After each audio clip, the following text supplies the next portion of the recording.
ฏิบัติฐานและยังแห่งการกำเนิดเติบใหญ่และสู่หกมีหลายสหายได้กลายเป็นระบบแข่งขันและหลายกลมกองกำลังติดต่อประสานงานระหว่างกลุ่มกองระบบต่างๆในเวลาเตรียมพร้อมสู่หกทับไส้สู่หกและติดต่อประสานงานระหว่างแนวหน้าแนวหลังผู้บัญชาการและกลุ่มกองท้องถิ่นในยามสงครามก็คือยามสันติภาพกองกำลังบรรดาเผ่าผู้หักษากำลังก้าวเดินใต้ทุนหุบของพักของชาติ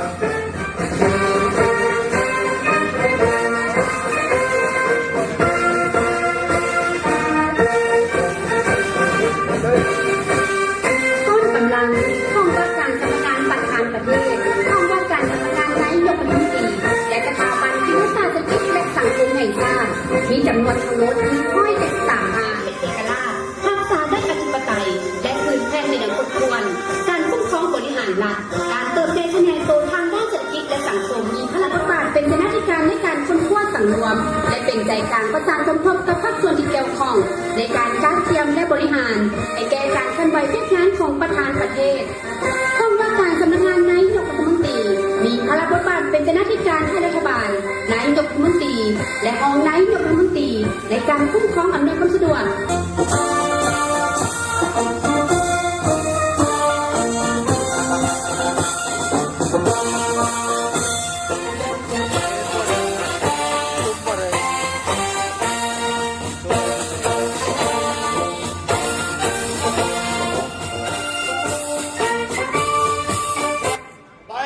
บรรดาทหาร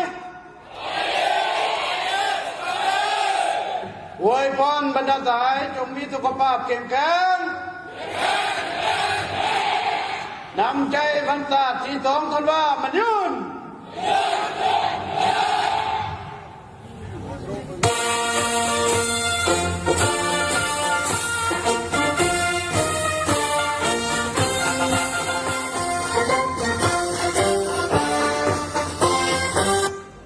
สบายดีบรรดาทหารอวยพรบรรดาทหารจงมีสุขภาพเข้มแข็ง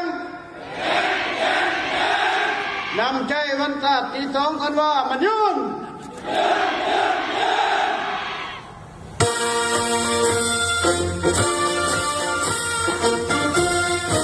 อวยพรบรรดาทหารจงมีสุขภาพเข้มแข็งนำใจบรรดาที่สองกันว่ามันยืน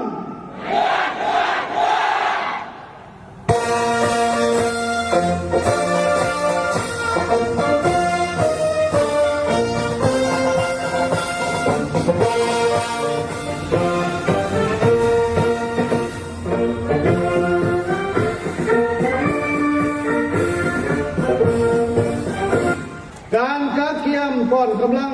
เดินขบวนสวนสนามเพื่อเฉลิมฉลองวันสถาปนาสาธารณรัฐประชาธิปไตยประชาชนลาวครบรอบ50 ปีได้คัดเทียมสำเร็จขออนุญาตเริ่มต้นได้ปฏิบัติครับเริ่มต้น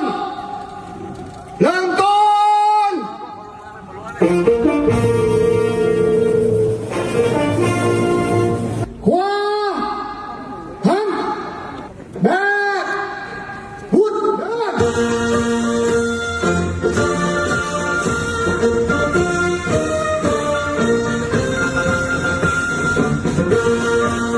สร้างสงครามปิวสะบัดยางสง่าผ่าเผยเปรียบเหมือนแถวไฟแห่งการปฏิบัติของประเทศเฮาที่กำลังลุกขึ้นและเป็นแสงแห่งกล้าสว่างสวัยซึ่งประชาชนล้างบรรดาเผ่าผู้หักษากำลังก้าวเดินใต้ทุนหุบของพักของชาติ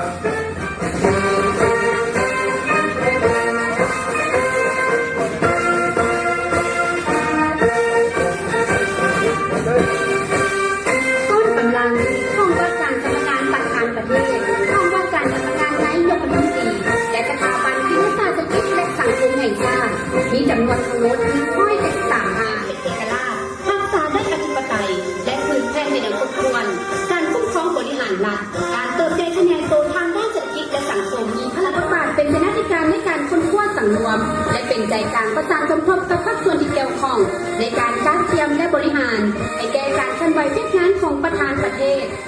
ห้องว่าการสำนักงานนายกรัฐมนตรี มีภาระบทบาทเป็นคณะที่การให้รัฐบาลนายกรัฐมนตรีและรองนายกรัฐมนตรีในการคุ้มครองอำนวยความสะดวกในการเคลื่อนไหวเวียกงานของรัฐบาลองค์การแนวเล้าสั่งชาติจับพันนักพบเก่าแห่งชาติลาวองค์การจัดตั้งผ่านศูนย์ขันศูนย์กลางและองค์การจัดตั้งสังคมสร้างเงื่อนไขอำนวยความสะดวกในด้านต่างๆในแก่การเคลื่อนไหวเวียกงานของรัฐบาลสถาบันวิทยาศาสตร์เศรษฐกิจและสังคมแห่งชาติมีภาระบทบาทเป็นคณะที่การในแก่ศูนย์การขับและรัฐบาลในการค้นคว้าและสนองข้อมูลข่าวสารทางด้านวิทยาศาสตร์เศรษฐกิจและสังคมนำใช้ในแก่การวางแนวทางนโยบายของพรรควิสัยทัศน์แผนยุทธศาสตร์และพัฒนาเศรษฐกิจสังคมแห่งชาติในแต่ละรายงาน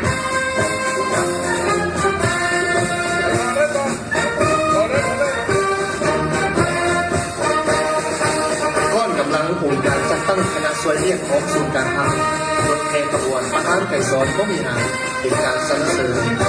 คุณงามความดีและผู้บริหารถึงประธานไก่สอนก็มีหาผู้นำพาสร้างตั้งพรรคประชาชนปฏิบัติลาวนำพากระบวนการปฏิบัติสร้างประชาธิปไตยและนำพาสถาปนาสาธารณรัฐประชาธิปไตยประชาชนลาวเป็นสัญลักษณ์ของอุดมการณ์ปฏิบัติความสนับสนุนและเป็นการเต้ารวมพร้อมสามัคคีเป็นต้นแกนแน่นหนาของประชาชนทุกสังคมและระดับเผ่าในการขับไส้ศูนย์การพักเป็นการจัดตั้งคณะช่วยเรียกของศูนย์การพักได้เสียงคะแนนบนเสื้ออันดีงามในการขับไส้พักขับไส้ชาติที่สีน้ำต่างๆเป็นเสียงที่การเกี่ยวกับจัดการเลือกตั้งให้การปกครองและเรียกการแข่งขันโยกย้อนตัวประเทศ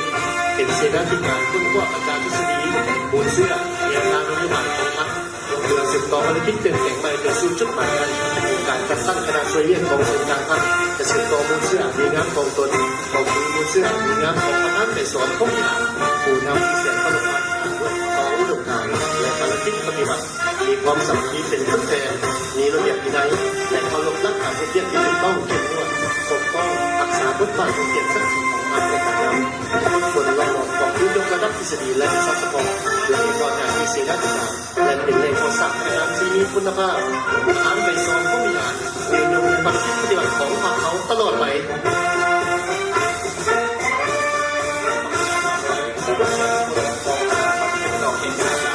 ซึ่งเป็นวงการจะตั้งการเมืองสังคม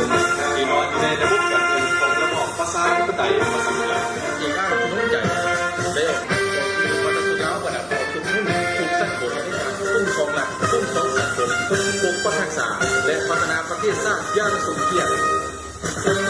ำลังขึ้นเข้าสงครามไซแมนก้อนทางไซกองทัพประชาชนลาวเป็นสัญลักษณ์แสดงให้เห็นถึงความองอาจกล้าแกร่งแสดงให้เห็นถึงผลงานอันยิ่งใหญ่ขาดแค่หมู่เสื้อวิรกรรมอันล้ำเลิศของกองทัพประชาชนลาวตลอดระยะ76 ปีแห่งการกำเนิดเติบใหญ่เข้มแข็งในภารกิจต่อสู้บนถอยซ่ากองทัพเราได้ต่อต้านการคุกคามของจักรพรรดิลามกขึ้นแบบเก่าแบบใหม่และลูกแหลกฝีมือขายซาดของต่างดาวให้ปราศัยอย่างขาดภาพก้าวสู่ระบบใหม่ระบบประชาธิปไตยประชาชนก้าวขึ้นเป็นกองทัพปฏิบัติที่พิเศษแสนแรงคงและทันสมัยสมเกียรติเป็นกองทัพประชาชนเยี่ยมขนส่งเสบียงอาหารอาวุธกระสุนออกสู่แนวหน้ากองกำลังไฟเส้นยิงได้สร้างวิรกรรมมาล้ำเลิศให้แก่ประเทศชาติหลายสหายได้กลายเป็นนักพบแข่งกันวิรชนแห่งชาติย่างสมเกียรติเป็นกำลังต้นเตาประสานดาวบนอื่นตีต้านกับจักรพรรดิลามกและลูกแหลกฝีมือขายซาดของพวกเขาให้ปราศัยอย่างขาดภาพเพื่อนไปสู่ผมตีต้านการตีดินซ้ายแดงของศัตรูต่างชาติสร้างวิรกรรมอันล้ำเลิศหลายประการเป็นกำลังต้นเตาเคียงข้างสู่ผมและสู่ผมอย่างมีใจบัดทอนกำลังของศัตรูสร้างเงื่อนไขให้คนอื่นบุกตีดับเบิลศัตรูแต่ภารกิจต่อสู่ผู้ปล่อยชาติระบบพิเศษก็ได้พร้อมกับระบบอื่นสู่มุกยางที่ได้อาหารด้านการชีวิตใต้แดนเอาของศัตรูเคลื่อนไหวสกัดกั้นและตัวนั่งคุมศัตรูยืนซ่อนอยู่ตามผู้พาประหลงเขตเพื่อกันดารตะวันป้องกันระบบสุขและวัตถุประวัติศาสตร์สำคัญต่างๆในระดับชาติว่าเราหกสืบข่าวได้ทำการสร้างตั้งขึ้นในวันที่25 เดือนธันวาคม 2545 ที่แขวงหัวพันซึ่งมีหน้าที่รับประกันความมั่นคงของชาติเป็นผู้แก้วตาทิพย์ปิดหลังแทรกซึมเข้าในทุกผลเขตงานนี้หมายถึงปฏิสารต่อคนเก็บกับข้อมูลข่าวสารแทนการเคลื่อนไหวและเรียนรู้นโยบายมากเป็นลายลายของผู้ทำต่อระบบใหม่ของพวกเราวองไว้และยุติเดิมแก้ไขเหตุการณ์ที่จะเกิดขึ้นให้ทันเวลาตั้งหน้าประกอบส่วนที่ต้องการอย่างไรต้นกำลังทหารไซเดนกำลังทหารไซเดนจะทำการสร้างตั้งขึ้นใน 22 ตุลาคม 2012 มีพลังบทบาทหน้าที่ปกปักรักษาชายแดนแห่งชาติร่วมกันกับกำลังป้องกันชายแดนของระดับประเทศใกล้เคียงปฏิบัติส่งสัญญาณและข้อตกลงต่างๆเกี่ยวกับปัญหาชายแดนกำลังแจ้งข่าวอยู่ป้อมหน้าเพื่อสร้างเงื่อนไขให้กำลังท้องถิ่นและกำลังหลวงมีเวลาป้องกันและเตรียมพร้อมปฏิบัติหน้าที่เพื่อป้องกันประเทศชาติอย่างมีชัย ยุคมันขยันอดทนแสดงออกเอื้อน้องยิงสังกัดยุคกองห้วยโดดเจ้า306กองพญาย73และเอื้อน้องนักบินสังกัดยุคกองพญาย72กองบัญชาการทหารอากาศกองทัพสปปลาวในโอกาสวันสำคัญต่างๆของพรรคของชาติเอื้อน้องดังกล่าวได้เห็นหน้าที่โดดเจ้าอย่างกล้าหาญทับประกันให้ผู้แถวและสีสันของเจ้าประดับท้องฟ้าสีครามอย่างสวยงามและสมเกียรติ ทำประกันให้แก่การให้สำเร็จหน้าที่ได้รับมอบหมายเป็นอย่างหนึ่ง ก้อนละ6 ปืนใหญ่หน้าอีได้ทำการสร้างตั้งขึ้นในปี2554ในภารกิจปกปักรักษาและพัฒนาประเทศชาติเรา6 ปืนใหญ่หน้าอีได้พร้อมกับเรา6 ปืนต่อเสริมขยายมูลเสื้ออันดีงามของตนเรา6 ปืนใหญ่หน้าอีนำโดยได้ทำการปรับปรุงทางปริมาณและคุณภาพทรงได้ทำการประกอบพัฒนาเทคนิคอาวุธที่ทันสมัยทับประกัน ส่วนระบบป้องกันอากาศระบบป้องกันอากาศได้ทำการสร้างตั้งขึ้นในปี1961สมัยสงครามต่อสู้พวกปล่อยสารระบบป้องกันอากาศได้สู้รบป้องกันติดตั้งและนานฟ้าเก็บพวกปล่อยยิงตั้งและแทงอื่นในทั่วประเทศยิงและทำลายเงินสู้รบศัตรูรบเป็นจำนวนหลายสร้างผลงานหนักที่ใหญ่วิรกรรมมันระเบิดในแก่ประเทศชาติปัจจุบันระบบป้องกันอากาศวัคซีนต้องเซ็นขยายมุ่งซื้ออันน้ำของตนเล็กเดียวเล่าที่สร้างระบบของตนให้เติมง่ายเก่งแก่อย่างจริงจัง ก้อนละมกสังเสกในปี2554มีหน้าที่โจมตีของศัตรูเป็นกำลังก่อสร้างตัวทางเมื่อเกิดภัยพิบัติฐานและยาแห่งการกำเนิดเติมไงได้สู่หกมีลายสหายได้กลายเป็นระบบแข่งขันและลายกลมกอง กำลังติดต่อประสานงานระหว่างกลุ่มกองระบบต่างๆในเวลาเกี่ยวข้องสุหมทับไส้สุหมและติดต่อประสานงานระหว่างแนวหน้าแนวหลังผู้บัญชาการและกลุ่มกองท้องถิ่นในยามสงครามก็คือยามสันติภาพระบบสื่อสารมีบทบาทสำคัญมองไวชัดเจนก้าวไกลและทันการ ได้มีแผนแถวเทศมอที่มีระดับวิชาการมีความสำนาญงานในการปิดกวดคนแย่ผู้บาดเจ็บเจ็บป่วยผู้นำใช้เทคนิคที่ทันสมัย ที่พันกับการผลิตเป็นนาทีป้องกันชาติป้องกันความสงบภูมิภาคฐานในสมัยต่อสู้ภูซากำลังกองร้อนก็ได้เคียงบ่าเคียงไหลกับกำลังหลวงกำลังท้องถิ่นเพื่อนไปเห็นนาทีสุภกีศัตรูในยามสันติภาพก็ได้ทุกอย่างทำเยี่ยนการเมืองการทหารของบ้านป้อมหันสุหมและกลุ่มบ้านสมคิดเลี้ยงย่างแน่นแกน มีคนขึ้นตัวห้าวมันมีค่านิยมที่ถูกต้องการเป็นนอนเนี่ยคือสุภาพชีวิตของชาติตามคำสอนพบหัก3 ครั้งของพันธุนาด้วยคำควรเพื่อภารกิจของชาติและผสมเกี่ยวข้อง มีพลังบทบาทในการโฆษณาศึกษาอบรมมุ่งกระดมและปฏิบัติออกแข่งขันหาเป็นเจ้าติดพันกับกระบวนการแข่งขันทักษะและพัฒนาอย่างกว้างขวางประกอบส่วนเข้าใน2 งานที่ยุทธศาสตร์ตามแนวทางเปลี่ยนแปลงใหม่ของพรรคให้มีผลสำเร็จอย่างสง่างาม กระทรวงยุติธรรมเป็นองค์จักรหนึ่งของรัฐบาลมีพลังบทบาทเป็นคณะกรรมการในแก่รัฐบาลคุ้มครองมหาภาคเรียกนักกฎหมายและยุติธรรมตลอดระยะ50 ปีแห่งการเติบโตขยายตัวของสาธารณรัฐประชาธิปไตยประชาชนลาวภายใต้การที่นำพาของพรรคกระทรวงยุติธรรมได้ตั้งหน้าจัดตั้งพัฒนาแนวทางของพรรคในการยกสูงประสิทธิภาพของการคุ้มครองหลักคุ้มครองสังคมด้วยกฎหมายอย่างนักแน่นแต่ละก้าว ก้อนแขนงโยธาธิการและขนส่งตลอดระยะ50 ปีผ่านมาแขนงโยธาธิการและขนส่งได้เติบโตขยายตัวทางด้านโครงสร้างพื้นฐานทางรถทางน้ำทางอากาศทางรางและทางในตัวเมืองต้นเด่นที่สุดแมนตารางเส้นทางจาก 11,000 กว่ากิโลเมตรในปี 1976ได้เพิ่มขึ้นเป็น 60,000 กว่ากิโลเมตรในปี 2025และขนส่งสินค้าบรรลุ16 ล้านกว่าต้นได้พัฒนาการบริการขนส่งที่ทันสมัยครบสุดที่ผลิตภัณฑ์กับโลจิสติกส์สร้างให้แขนงโยธาธิการและขนส่งเป็นแขนงปลายแหลมมีจุดสูงทนทานทันสมัยปลอดภัยเสื่อมโยงเสื่อมจอดและยืนยง ก้อนแขนงกสิกรรมและสิ่งแวดล้อม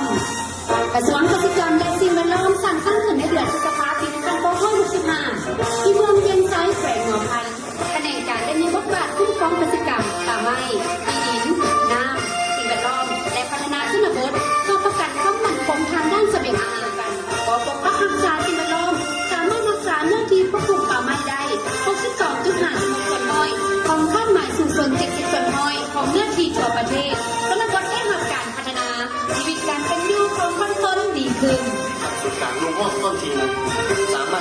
กับสากลได้โดยทางการขยายสถานีเครือข่ายรับส่งสัญญาณโทรศัพท์มือถือขยายสายใยแก้วการนำไส้ดาวเทียมล้าวในการขยายตัวนานาไปรษณีย์นำไส้ระบบ e-governance มีการพัฒนาระบบแอปพลิเคชันเครื่องมือถือและระบบนำสำหรับเงินทันสมัยการ สุขภาพเป็นต้นต่อจะนองการบริการกินกว่าพยาธิยาควรอื่นมีคุณภาพเสมอภาพและยุติธรรมเป็นสำคัญการนำสาธารณสุขเป็นผู้ชนบทเขตทางไกลสอบอีกปัจจุบันมีสถานที่บริการภาครัฐวิทยาลัยและโรงเรียนสาธารณสุข11แห่งสามารถสร้างบุคลากรการแพทย์เพิ่มขึ้นทั้งปริมาณและคุณภาพ ศาลประชาชนแมนองค์การตุลาการมีแต่ศาลประชาชนเท่านั้นที่มีสิทธิอำนาจพิจารณาตัดสินและพิพากษาคดียุสปปลาวตามที่ก้าวหน้าในทันสมัยเดือนละก้าวพัฒนาองค์การบริการประชาชนให้เติบใหญ่เข้มแข็งอัพไซซ่าอัพไซประชาชนด้วยความบริสุทธิ์ใจส่งเป็นเครื่องมือพัฒนาการกับอาชีพของพรรคย่างแท้จริง ตลอด 50 ปีที่ผ่านมาแผนกอุตสาหกรรมและการค้าได้ประกอบส่วนอย่างตั้งหน้าทำให้การสร้างสรรค์พัฒนาเศรษฐกิจแห่งชาติเป็นในพื้นฐานเทคนิคทุกต้นผลิตถุนแต่งและการค้ามีการขยายตัวอย่างนักแน่นเป็นเจ้าตัวเองอย่างนักแน่น ก้อนคะแนนการต่างประเทศ151ประเทศ มีสายสัมพันธ์กับ145พรรคการเมืองในโลก มีสาวสมาคมมิตรภาพลาวกับต่างประเทศ และ1คณะสันติภาพและสามัคคีของลาว โดยมุ่งแผนการพัฒนาเศรษฐกิจสังคมแห่งชาติให้มีความเข้มแข็งสีเขียวและยืนยงคะแนนธนาคารมีพลังบทบาทในการคุ้มครองมหาภาคทางด้านเงินตราสถาบันการเงินและระบบการชำระที่สนใจกับต้องการขยายเศรษฐกิจเอกลักษณ์เป็นตั้งตัวเองโดยมีวิสัยทัศน์คือพัฒนาการเสถียรภาพทางด้านเงินตราแห่งชาติเป็นมันเทียม โอกาสจัดตั้งการเมืองสังคมโอกาสจัดตั้งสังคมและบุคคลมีเป็นตัวเรียนแก่สัตว์และพวกพัฒนาศาสตร์และสัตว์สาธารณประเทศชาติในปัจจุบันจะได้รับการจัดตั้งขึ้นในวันที่ 13 สิงหาคม ในการเป็นกำลังหนุนที่จงรักภักดีของพรรคตลอดระยะ 50 ปีแห่งการนำพาโดยองค์ความย่านของพรรคบอกถึง 70 ปีแห่งการเติบโตขยายตัวของคณะสาวนุกประชาชนปฏิบัติลาวปฏิบัติ2หน้าที่ยุทธศาสตร์เป็นต้นขบวนการป้องกันชาติป้องกันความสงบ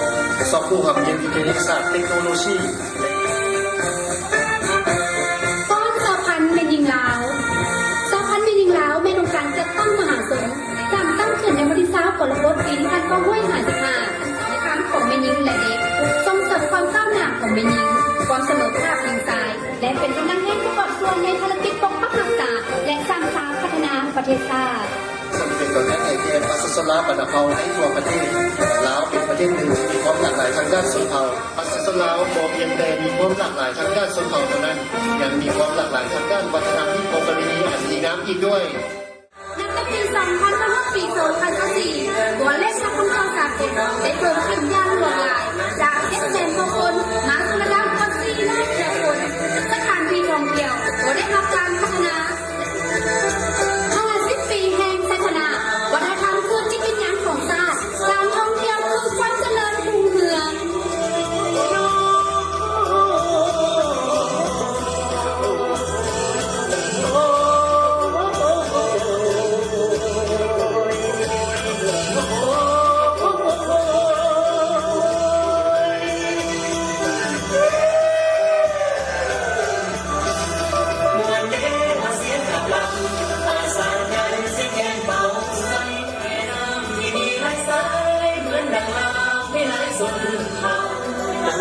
สมมาเอาเม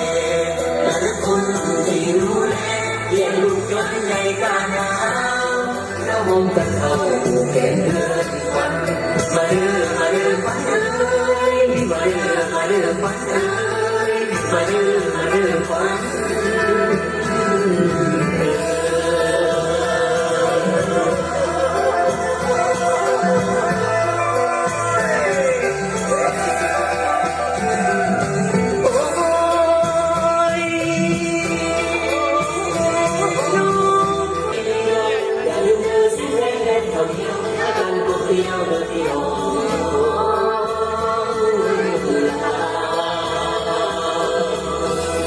ปีใหม่ขอพันเดินตามระบายสมมา